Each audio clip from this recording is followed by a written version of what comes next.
going to be above the age of 50 by 2050. The developing countries are going to face the problem of aging. Only 20% of the current population in these developing countries is actually saving for a retirement. So any country in Latin America, Africa, or Asia will not be able to give any meaningful pension payouts to this projected elderly in the next 30 years. Reports suggest that the biggest reason for old age poverty globally will be old age poverty. So are we really thinking about this problem adequately? It is clearly a problem of today and not of tomorrow. We need to save the next billion from old age poverty. So how are we going to do this? Self-help and thrift are the only ways to do this.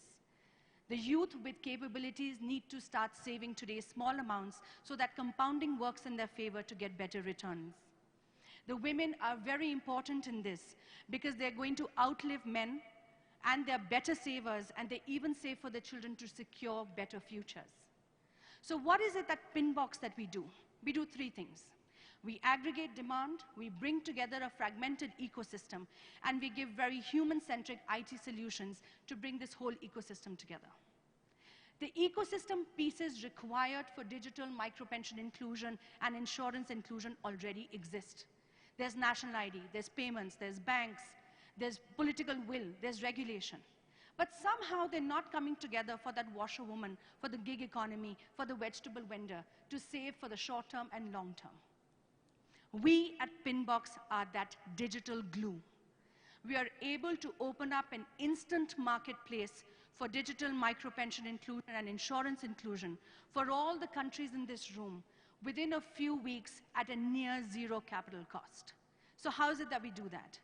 We're able to do this through a very open, robust API integration, through which anybody who's an insurer, a pension fund administrator, a payment provider, or even a credit collector can actually move on to a very stable, seasoned platform to then be able to provide for that one woman, either in Fiji Islands or in Ghana or in Mexico, to save for a very dignified old age. We're able to do this at near zero capital cost.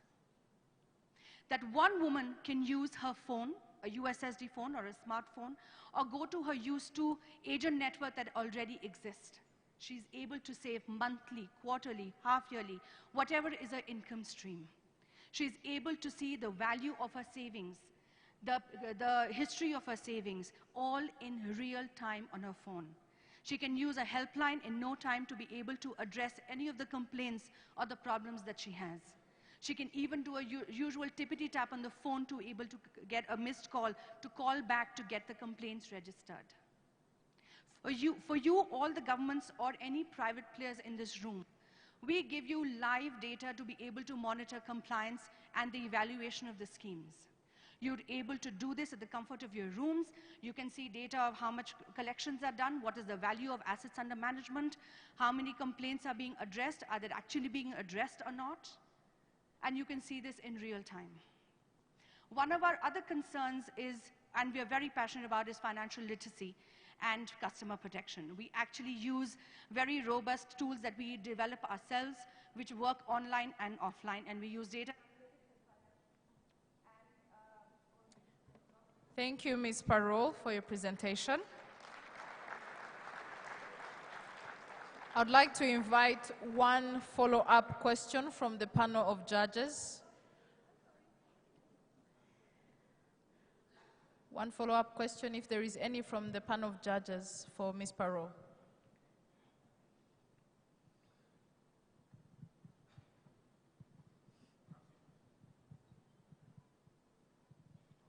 It's okay. Can you hear me? I can hear you, yes. Okay. I think that's very good kind of explanation. But how do you conform to pension regulators? It's something that you could have mentioned. How do you conform to the pension regulators? So for the regulator, we have actually a live dashboard. And I'll give you a live example of a scheme that we actually launched in Rwanda called Ejoheza in December this year. This is our latest deployment. The regulator can actually sit in his room, and see how much compliance is being done in real-time data. And this has actually been done through very robust technology, which comes from the field, integrated from the field, and everything is integrated with national ID. Today, this scheme, as of today, has actually about 150,000 people in the scheme, with 250 million of assets under management since December to now. So this is how it actually works in real time. Thank you. Sorry, Thank do you you. have another question? So are you saying the system has been rolled out already? Yes, the system is already rolled out. It's rolled out in Rwanda. In India, we rolled out with 2.5 million customers. And in Kenya, we're rolling out next month, and Bangladesh and Indonesia next year. Thank you. And any other Thank you, questions? Ms. Parole. Kana, Thank you another very round much. of Thank you. applause for Ms. Parole. Next, we have Mr. Robert Bell, the founder and CEO of ClickX, and he's coming forward to make his speech.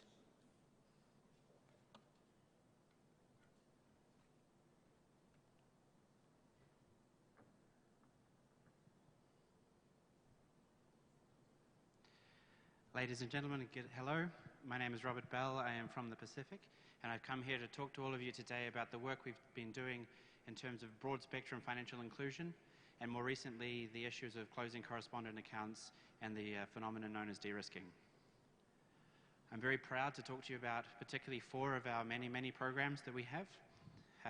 The 4 here is our central banking systems, the systems that we give to central banks to enable them to build digital-ready payment systems and financial infrastructure. The second is the domestic payment systems. The third part is the cross-border mobile money and currency systems, which integrate regions. And finally, what's the grassroots activity that we do on the ground to make sure that all these flash systems get access to the regular people.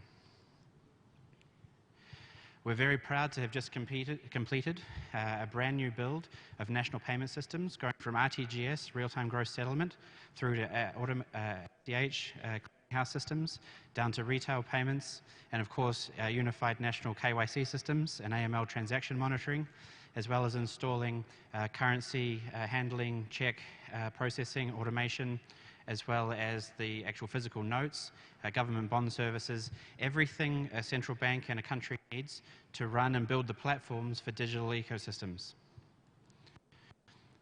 Once a country has the digital ecosystems, a brand new payment system, a real-time interaction between all the commercial banks, mobile money integration, sometimes you then need a next step. You need a kicker to get the people into the system. So we've been very, very active in building this for our vast area, about 2 or 3 times the size of all of Africa, but only 600,000 people live there across 26 countries. So we need unified infrastructure for the entire region to hit economies of scale. So we've built mobile money systems. We dropped the prices from about 22% on a $200 transaction down to about 3%, and even lower for a bank-to-bank payment. We built the ecosystems for cash, mobile money transactions. We're one of the biggest credit card processors in one of our countries. And we've done everything from the biometric agent locations, where someone will walk in and put in their thumb and be integrated into our KYC platforms. And that KYC platform then has the ability to be used across the region in a data-sensitive way to manage transactions going around the region in countries that have 10, 20, 30, or even 100,000 people. The biggest challenge we faced, because we have something like 70% household penetration, and we've had that for over 5 years, which is quite phenomenal, is the issue that we've had with de-risking. I've got about a minute left to talk about de-risking, which is nowhere near enough time for such a big problem. But we have invested considerable energy in the send side markets, building infrastructure for banks there and the money transfer operators in the send side to access an alternative clearing system, the same system we put in the receive side markets, so that you can join that payment infrastructure and not have correspondent account issues. It's not complete fully globally, obviously. We're just in Australia and New Zealand at the moment, but our plan is pushing hard to roll out into the US, Europe, and the other parts of the world. So that's building an open access system where the KYC and transaction monitoring is all built in. And therefore, we manage the risk of KYC on behalf of the entire network, so we have the confidence to follow through. How does this work? with AFI. Well, we're highly aligned and we've been friends for a long time. We're building the open architecture platform that enables grassroots people to get into the system, KYC services as well, which is a big thing these days. And I just want to finish with one slide. We're doing most of the foreign exchange transactions in the region. And you can see that we dip there. That has been de-risking. Thank you, Mr. Robert Bell. I would like to invite one question from the panel of judges. For the cross-border transaction, do you handle all currencies?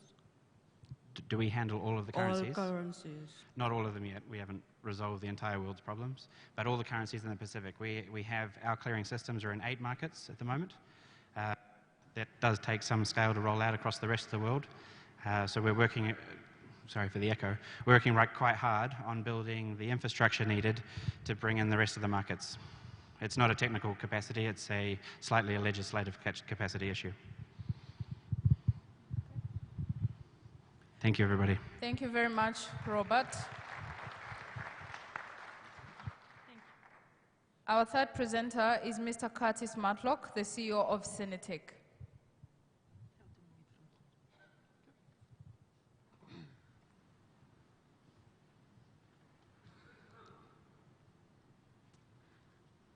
Hello everyone, my name is Curtis Matlock and I'm the CEO of Synic. It's a pleasure to be here with you today to present the AI-enabled consumer complaints system for financial inclusion at Africa's central banks.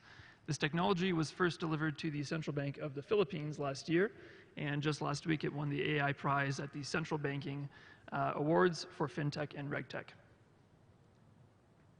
So what's the problem that we're talking about? Around the world, central banks and regulators are responsible for monitoring and pushing through to resolution financial consumer complaints. Specifically though, what we find is there's about 40% annual case growth year on year, and there's around 4 to 6 month case resolution time, which quite frankly for financial inclusion is unacceptable. If we look specifically at the existing manual process for financial complaints, you'll see 2 problems. One problem is that the existing channels favor those who are relatively affluent or have access to facilities in urban areas. So these are channels like mail, where you would need to have a smartphone or an email account, or walking kiosk, where you need to be able to travel into an urban area. The second problem is that once the complaints are received, it goes through a human agent, and no complaint is recorded in the exact same way. This creates a huge amount of unstructured, inconsistent data, which causes problems down the road if you're doing predictive analytics, or you're trying to identify and solve market misconduct. Within Africa, we've already received expressions of interest from central banks, totaling 388 million total population. This is the solution. It is an AI-powered chatbot which understands local languages, dialects, and mixed language. Mixed language is the use of 2 languages in one sentence, such as Swahili and English to form Sheng. This chatbot is available through channels such as Facebook Messenger, WhatsApp, as well as the national SMS system. The chatbot collects and accurately categorizes financial consumer complaints, reducing the manual burden for central bank staff. This is what the new and improved system looks like. The complaints are collected through the social media channels and SMS. It's accurately categorized. It's stored within a complaint database. The central bank staff can view it within an interface, and then it's sent automatically. The complaints are sent automatically to the supervised entities, such as commercial banks. This leads to a much faster and timelier reply, and this new system opens up the complaint system to the entire country, essentially, to all rural areas. It is also collecting very structured and consistent data, which opens up opportunities in the future for policymaking. So in conclusion, and in the words of the former governor of the Central Bank of the Philippines, the chatbot has significant potential to bring us closer to consumers than ever before, improving communication and reducing costs. In terms of Africa, we are going to make this technology available to the 388 million people represented by the initial central banks. We know that roughly over half of this population is female. And for the very first time, this technology, in many cases, will be the first instance that the female population can receive support from the state in resolving their most critical financial matters, regardless of language or geographic location. Thank you. Judges, a question?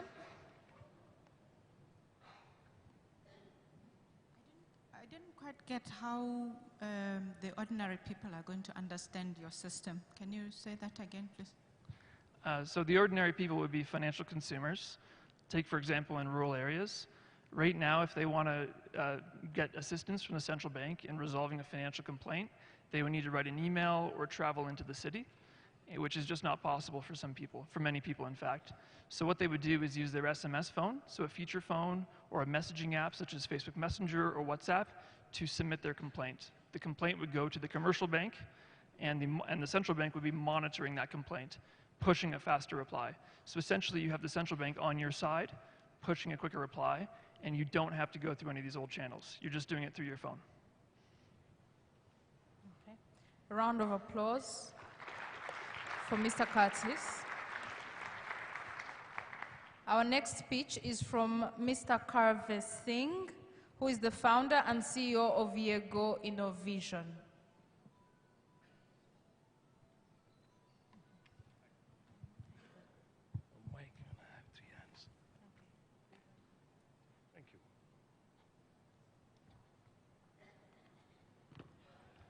Honorable judges, ladies and gentlemen, thank you for being here today.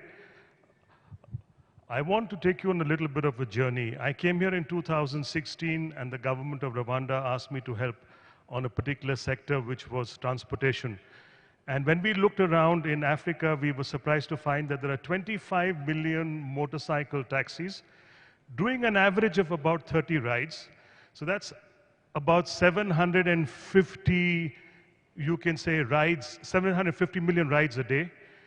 And it means, if you actually were to look at the numbers behind it, it's $375 million, but it means about $112.5 billion in cash, which is going through the different economies in Africa, but it's not being accounted for. So when this is not accounted for, the big challenge that we have is, then where is their financial inclusion for these drivers? So when we looked at what was there, we saw that most of the people were focusing on the ride-hailing kind of industry. And we found that this actually attributed to only 10% of the market, because 90% of the ride-hailing is done like this. No need for an app, no need for data, no need for a smartphone. So we said, why don't we try to address 100% of the market? And the way that we were able to do this was by coming out and by providing all the motorcycle taxis with a meter. So what this meter does is that it monetizes every ride, including the ones that are street-hailed. So now we can create a credit score and provide him access to finance.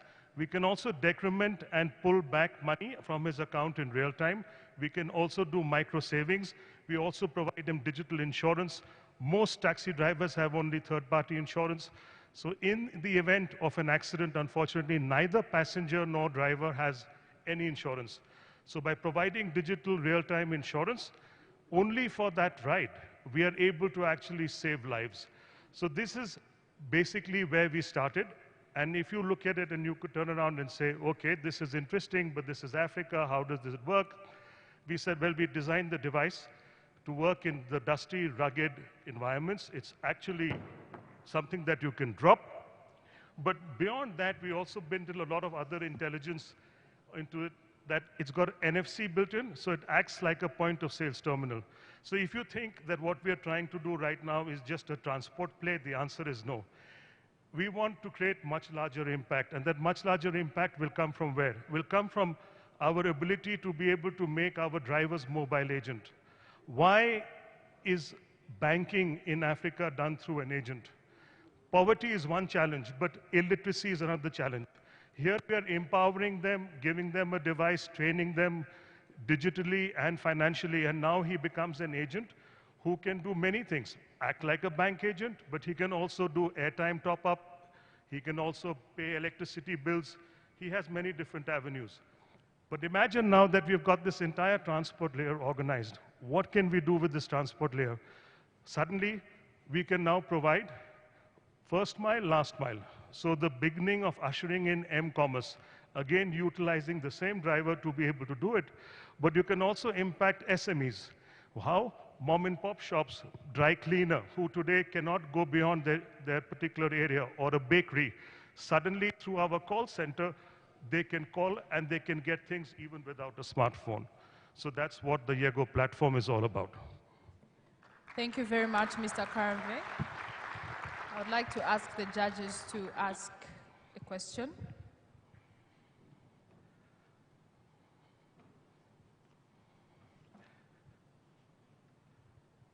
I left you speechless.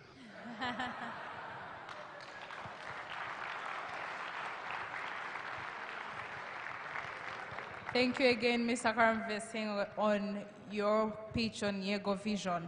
Our next pitch presentation comes from Mr. Herbert Lewis, who is the consultant of IrisGuard. So this is what you press next? Yes. Okay.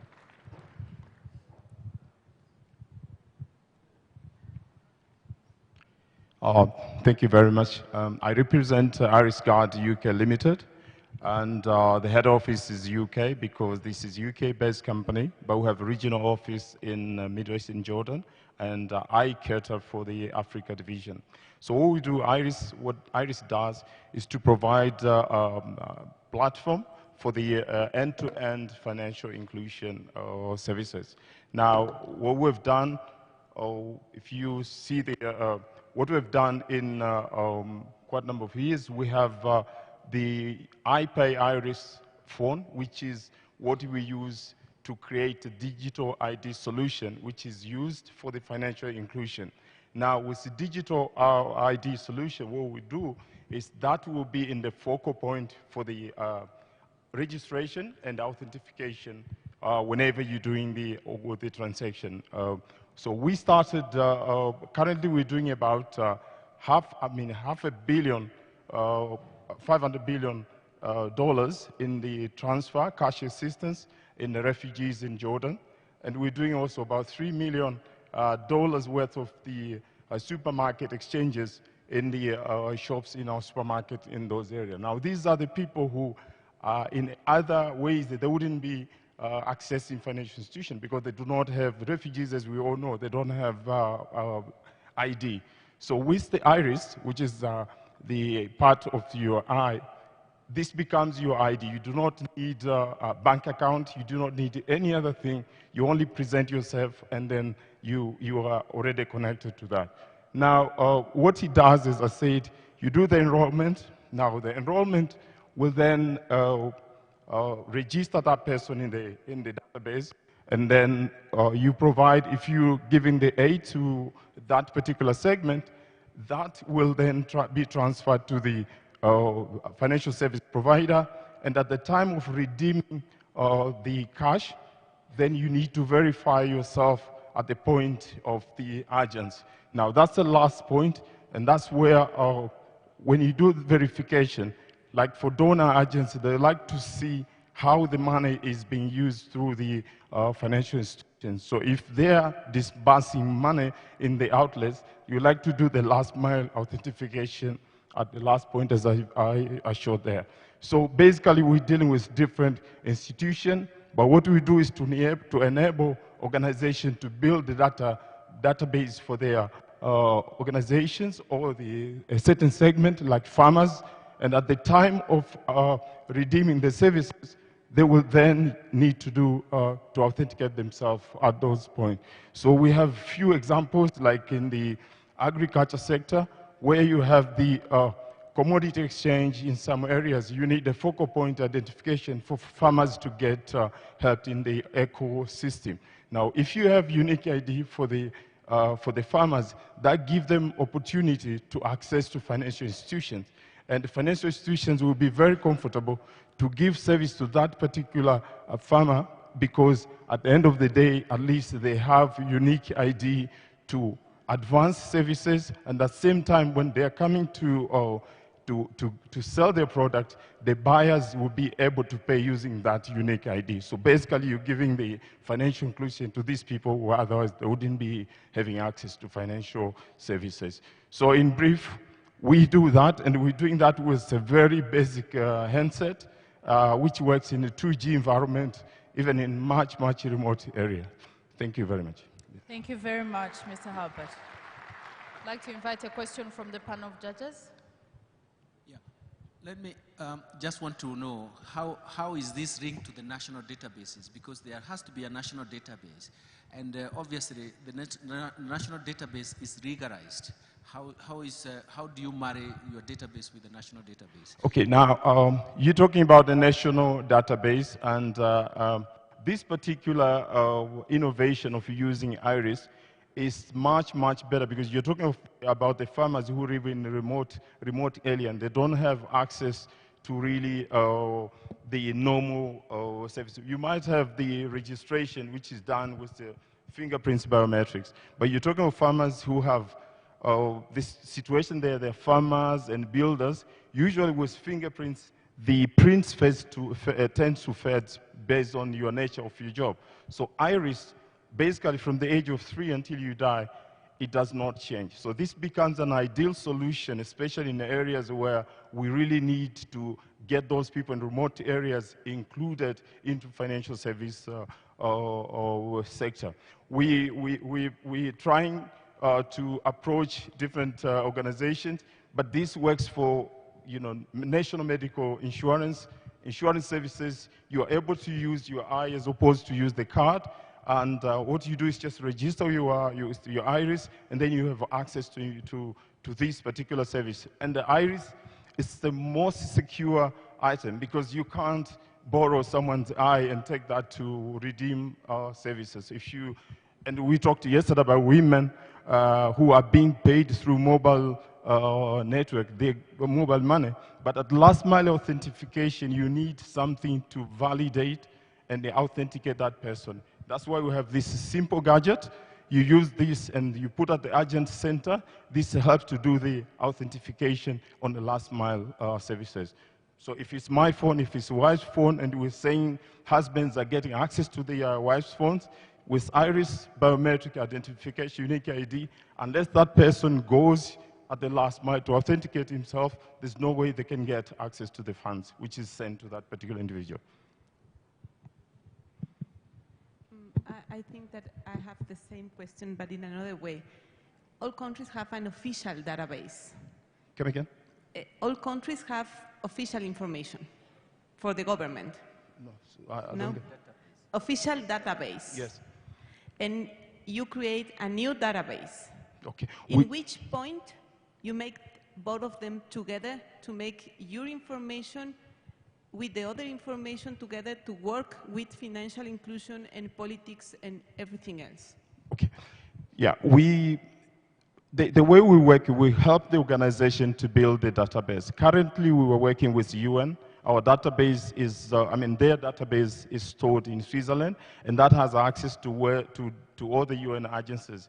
So we create the database, but it's the owner of the database who then uses that under certain regulations.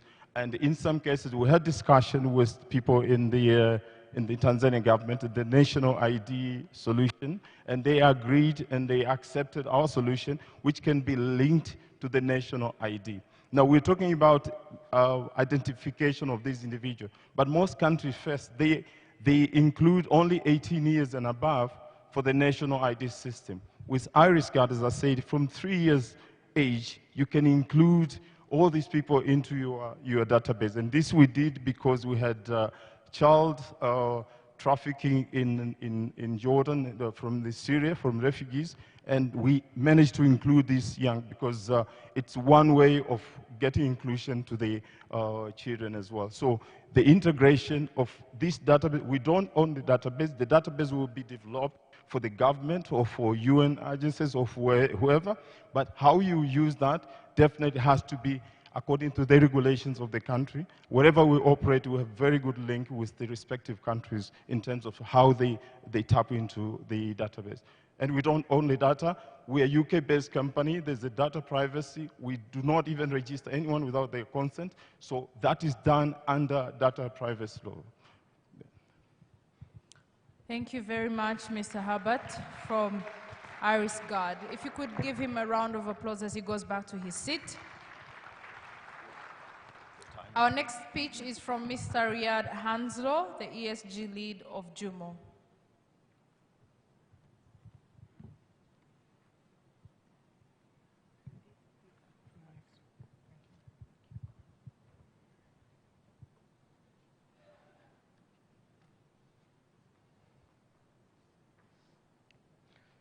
Great.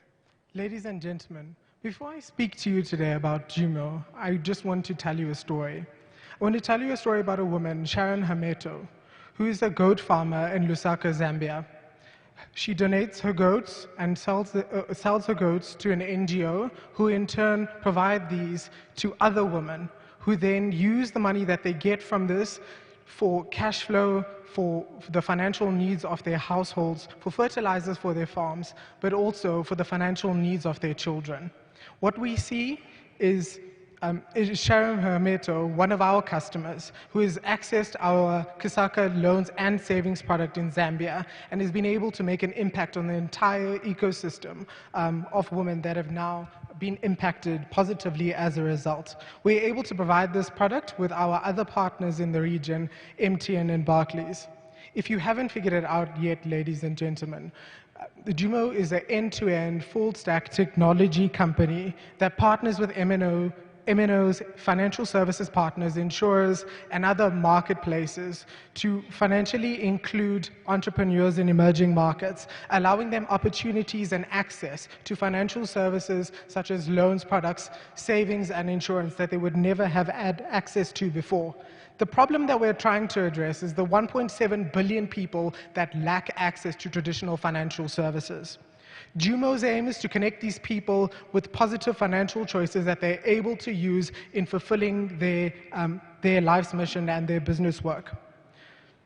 Like I've said before, Jumo is an end-to-end banking technology system that can be used with a powerful data engine that uses machine learning and data algorithms to create accurate credit profiles for our customers, who in turn are able to be provided with financial choices by our funding partners. What this allows for is informed, real-time decision-making for financially excluded people that can be executed as easily as in 90 seconds.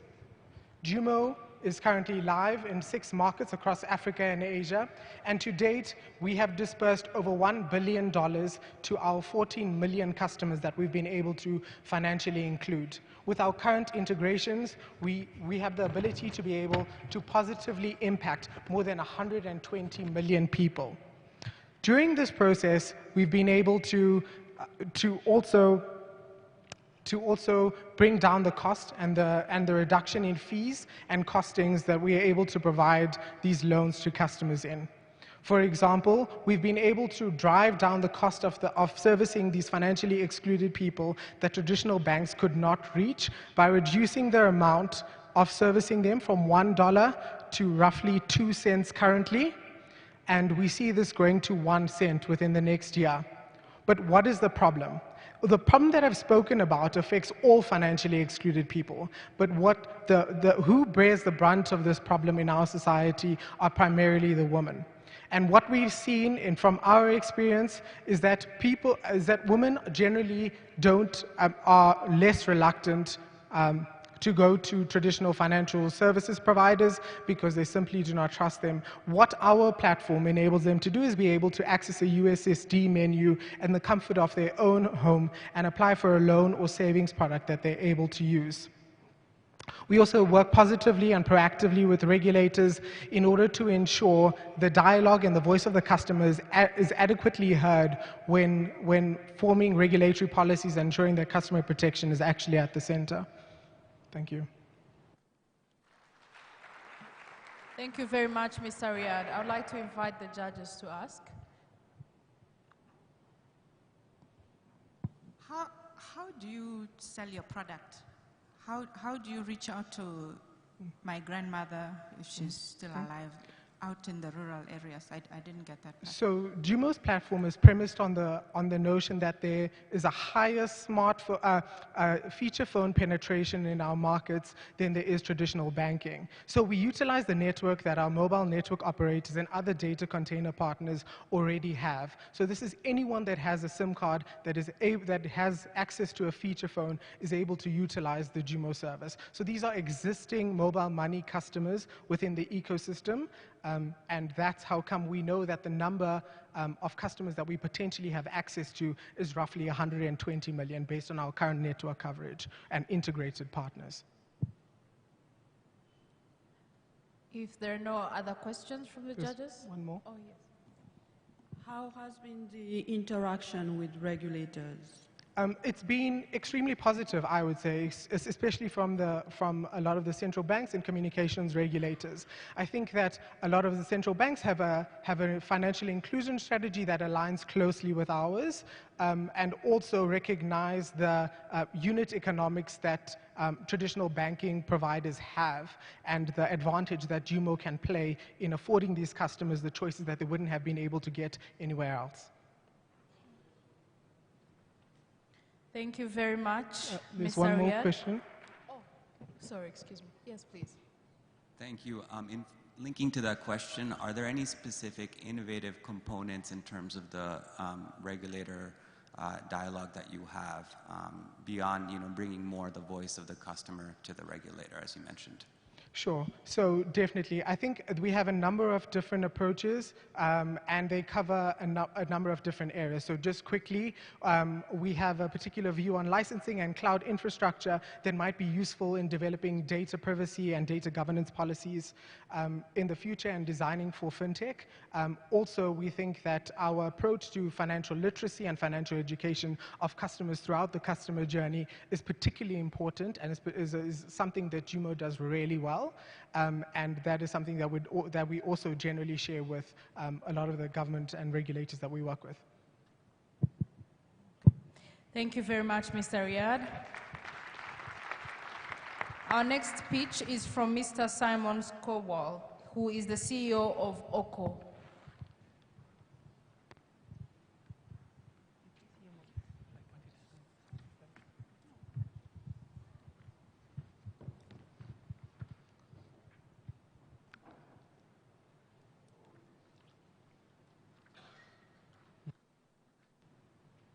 Working?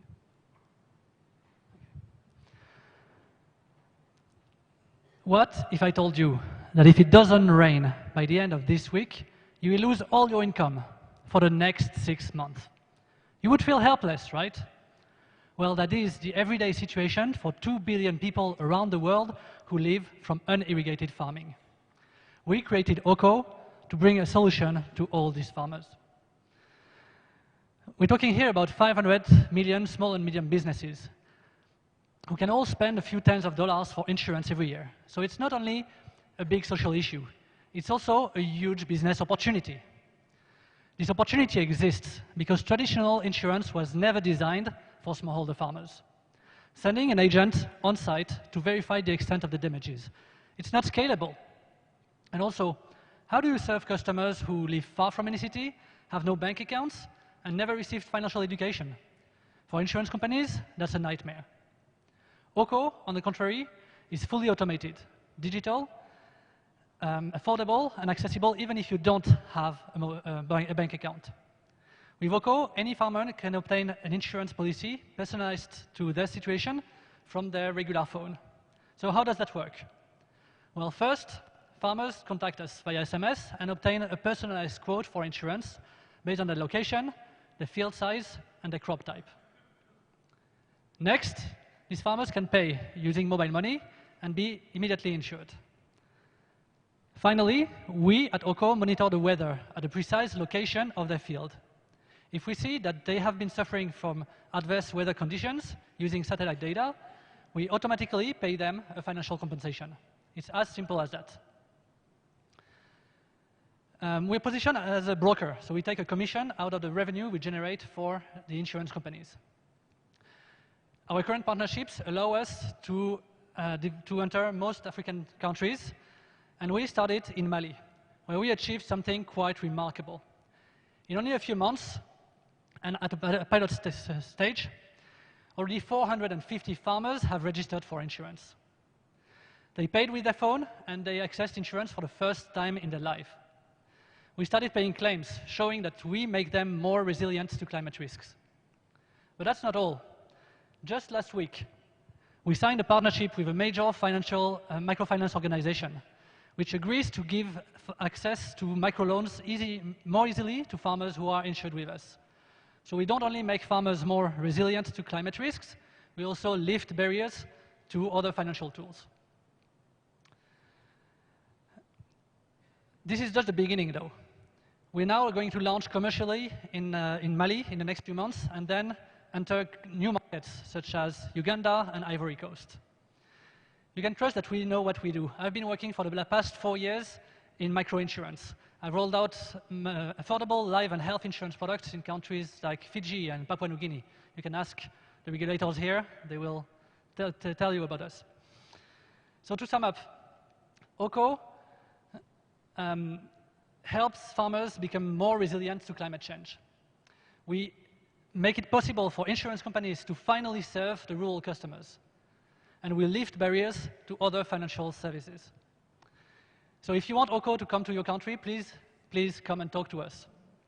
Because we know that with the right partners and in the right environment, we can deliver the most impactful insurance product ever created. Thank you. Thank you, Mr. Simon. Any questions, judges, for Mr. Simon?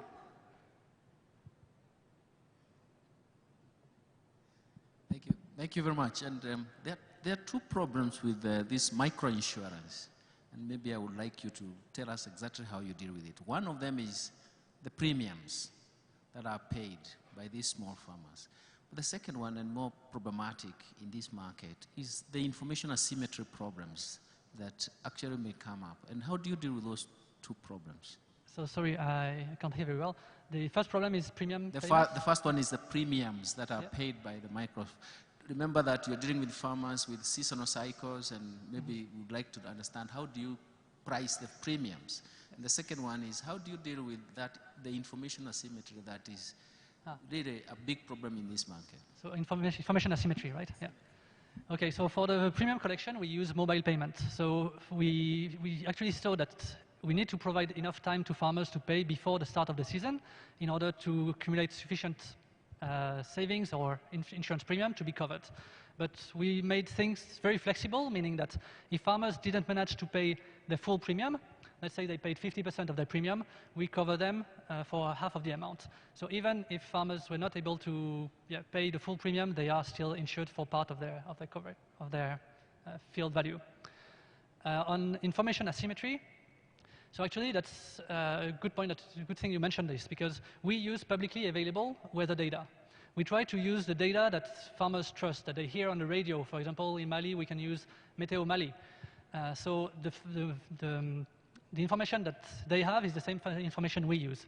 We keep them updated with the rain that fell in their area, for example, and the threshold that needs to be reached for them to receive a payment.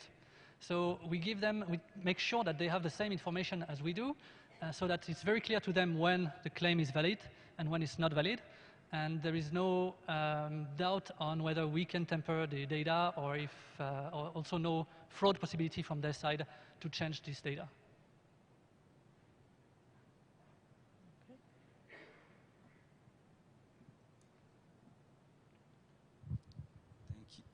Thank you. In terms of your revenue and business model, you had mentioned that it's a commission from the larger insurance company.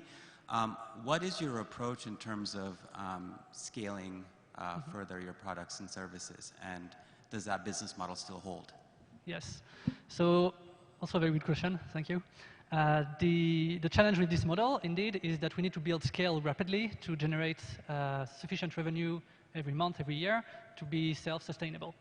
So we invest initially in a large distribution system. So we train local agents in large numbers that are all over the country to register farmers based on a commission base in order to reach a sufficient user base to generate monthly income. And then the work we do in one country is easily replicable in another country. So we plan to be already in 5 markets within the next 4 years in order to reach the scale that allows us to be profitable and generate profits. Thank you very much. Thank you very much, Mr. Simon. Our next innovator is Mr. Niraj Gokadi, who is the CEO of Smart Solutions.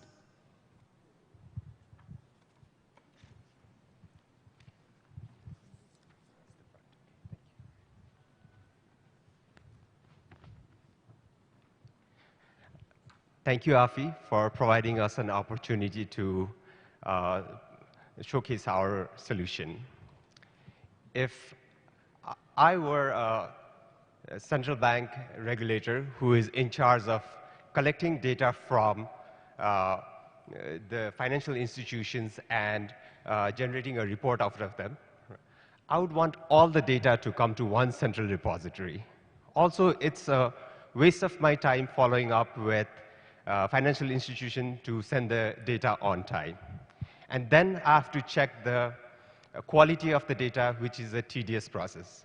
After getting those data, then I have to aggregate those data from various different files and generate the report. What if we can automate this process, get the data almost real time, and be able to save 80% of the time? So this time could be used for effective supervision and doing analysis for data-driven policy making.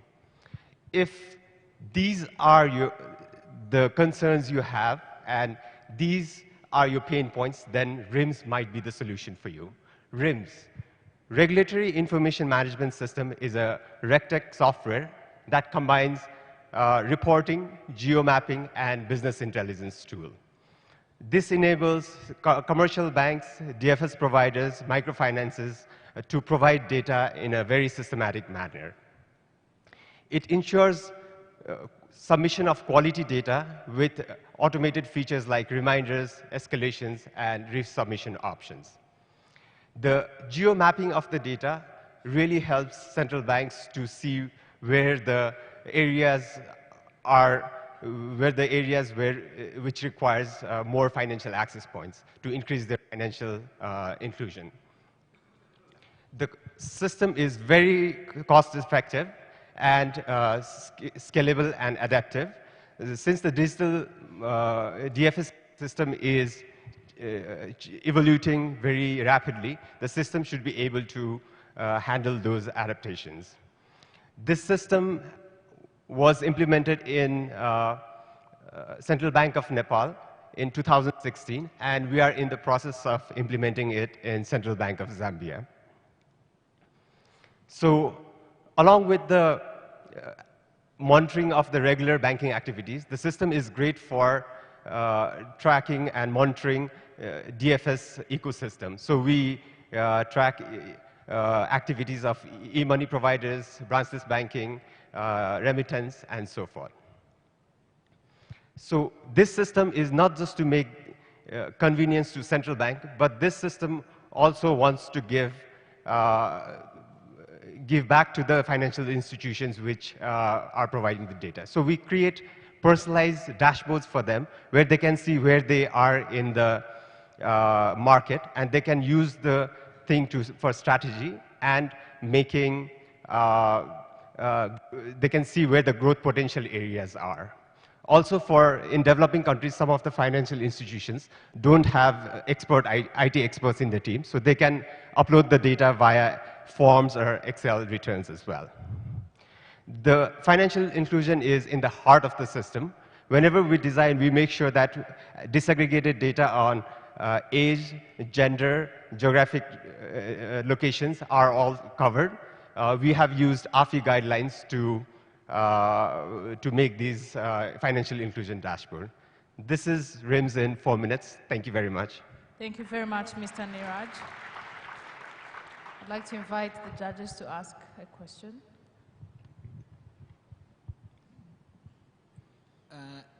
How many customers do you have? How many financial institutions have asked for your support? In Nepal, there are 28 commercial banks who are using it, and there are around 12 microfinances, and we have B-class and C-class banks, which are lower than financial, so there are around 35 of them. So approximately around 70 to 80 financial institutions are using it, including DFS providers. But the data is stored by the regulator, not yourselves. Sorry? The data is stored by the regulators, not yourself. You're not the... Oh, no.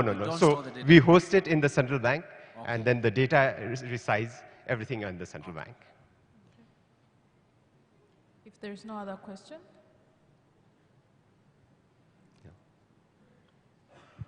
Thank you. Thank you. Thank you, Mr. Niraj. Our next innovator is Mr. Emmanuel Ruiz Velasquez, who is the COO of Gestel.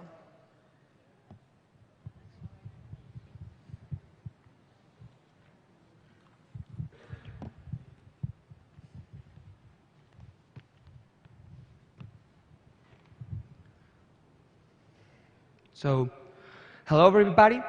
My name is Emmanuel Ruiz. I'm the CEO of Gestel, a Mexican RegTech company.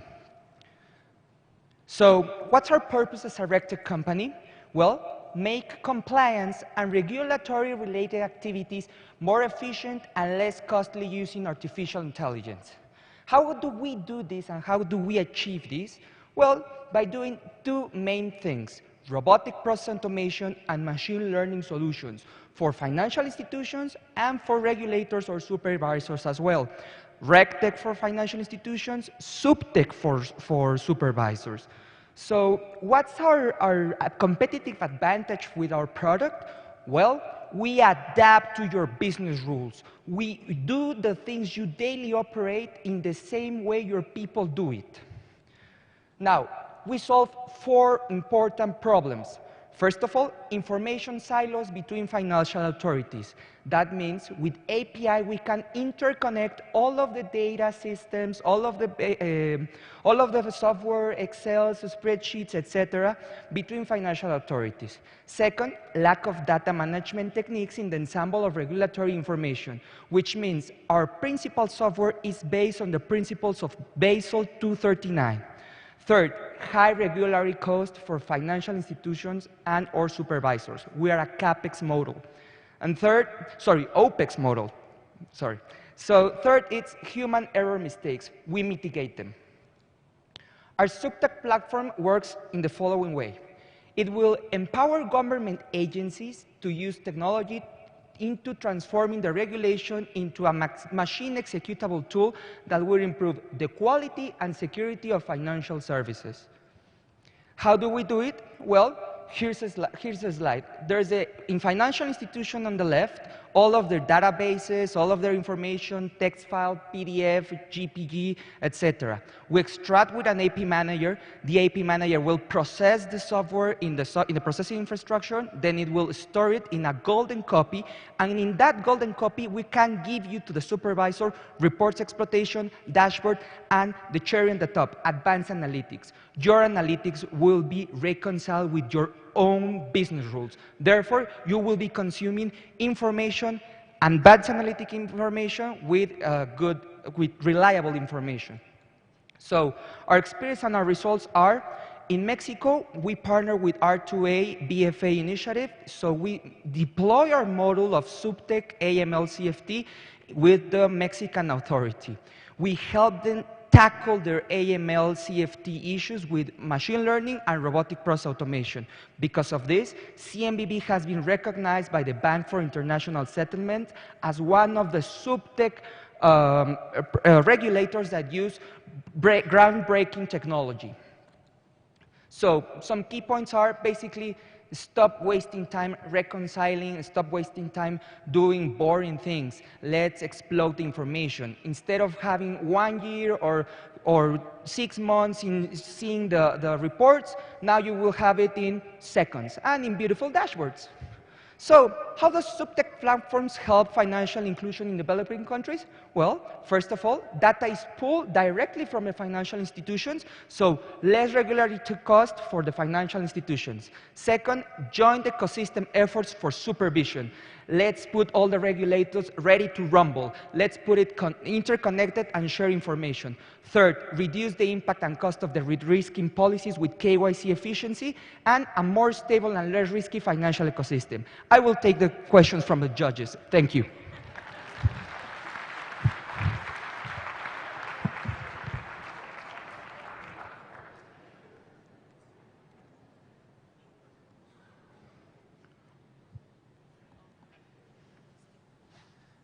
Thank you. Is your primary clients regulatory authorities of different forms, or is there a plan to diversify your client base? What is your sort of strategy moving forward on that? Okay, Your Honor, thank you for your question. Well, my clients are any kind of enterprise, let's say a government or a financial institution that needs to comply with regulatory hassle. So I will put you an example. We have this business case with a big logistic transportation company. Their issue was that their VAT tax reconciliation process have to be robotized. They have to employ 8 people to do 1 week, each one of the 8 people, to reconcile and do the calculations.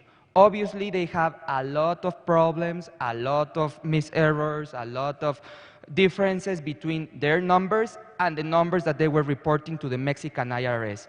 With our technology, we robotize their process, and we sit with the business user and tell them, imagine that you are hiring a new guy. You will teach it how to do the same thing you always been doing, the same calculations, but that guy will be a robot. So no more vacations, 24/7 days of work and error-free results. So yes.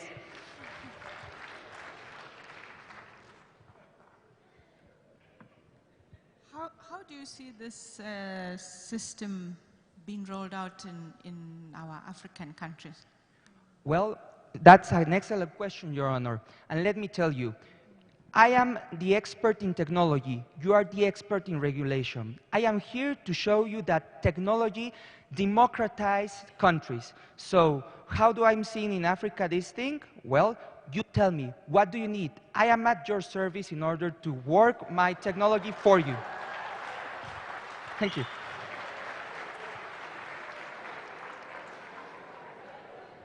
Do we have any more questions from the judges? If there are no more questions, we would like to thank you, Mr. Emmanuel. Thank you for your colorful presentation. Our last innovator is Mr. Gerard Baxma, who is the Group CEO of People's Pension Trust.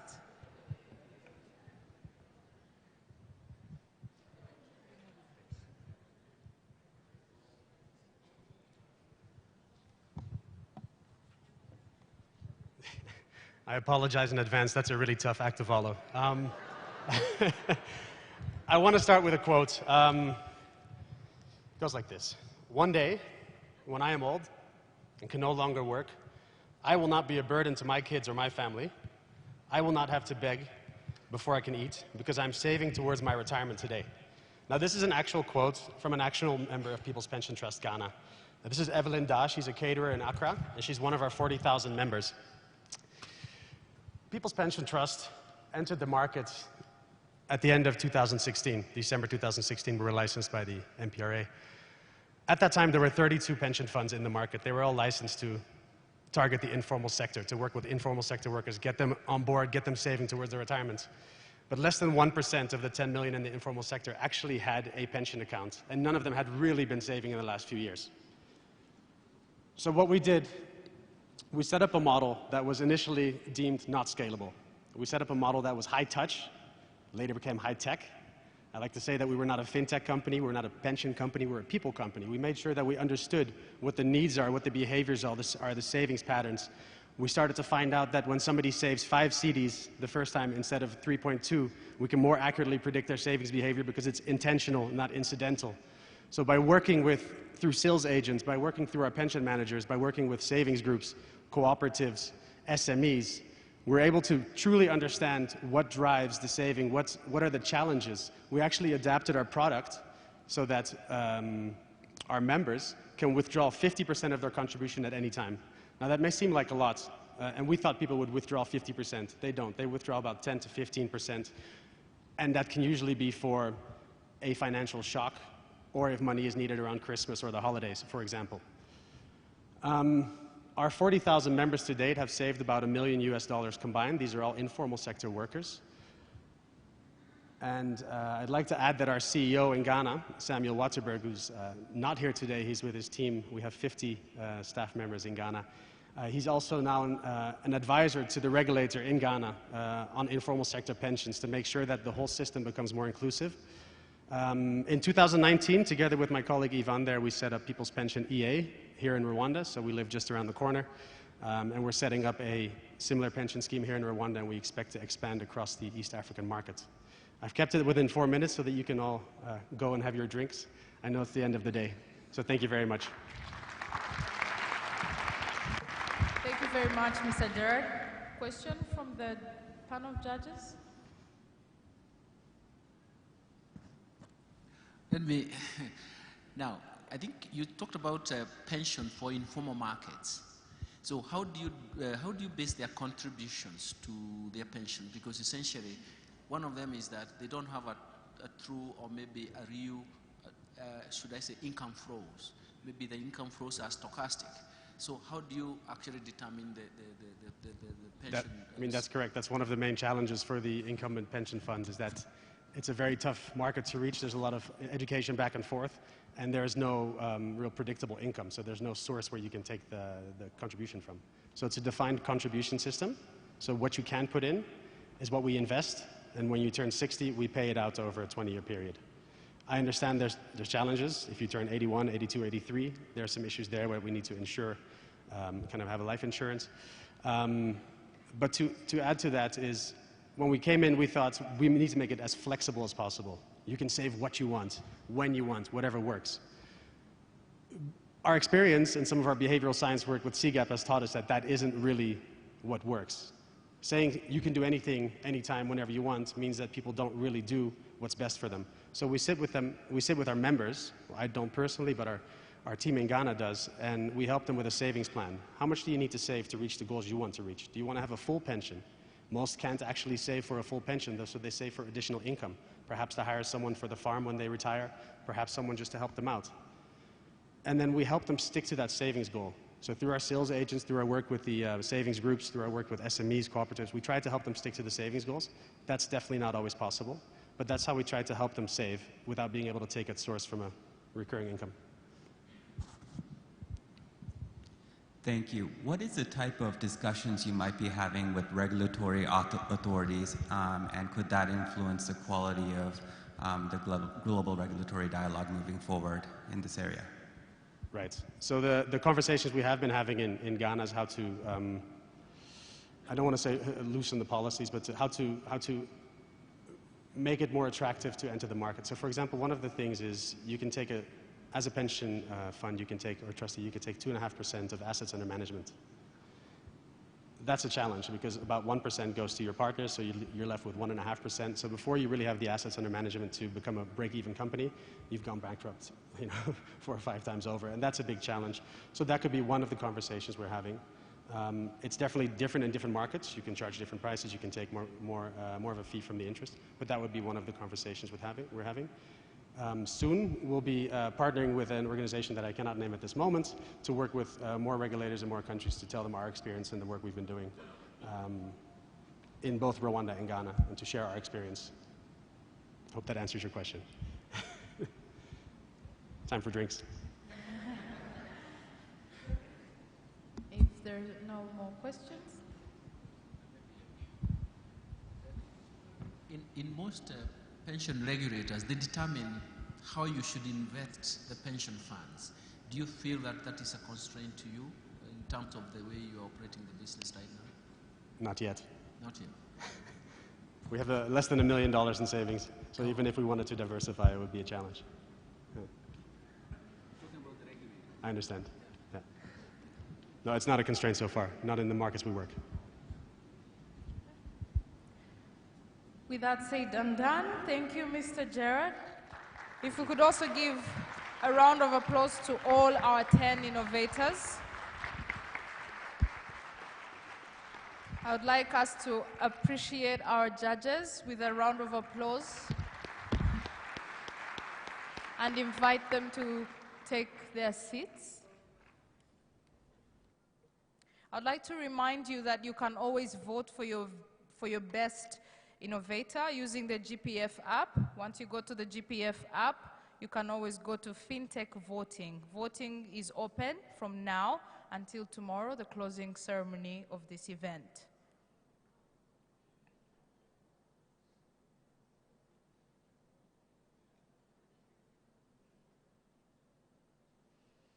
I would like to invite the judges to go back to their seats.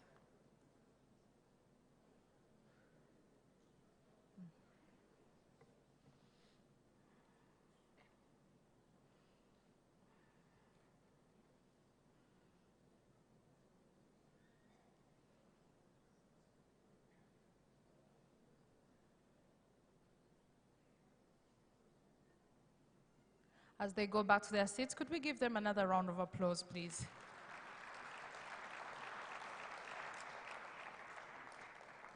Thank you. Ladies and gentlemen, this brings us to the end of day one of the Global Policy Forum. This evening, we're going to be hosted by the National Bank of Rwanda in a gala dinner, which will take place at the Kigali Conference and Exhibition Village. May I remind you that every 10 minutes there is a shuttle service starting from 6:30. So those of you who are ready to go, there will be a shuttle service waiting for you downstairs every 10 minutes from 6:30. And the VIPs have their vehicles planned to pick and drop them to the gala dinner. Without said, I would like to thank you all for this wonderful day. See you tomorrow morning. Thank you.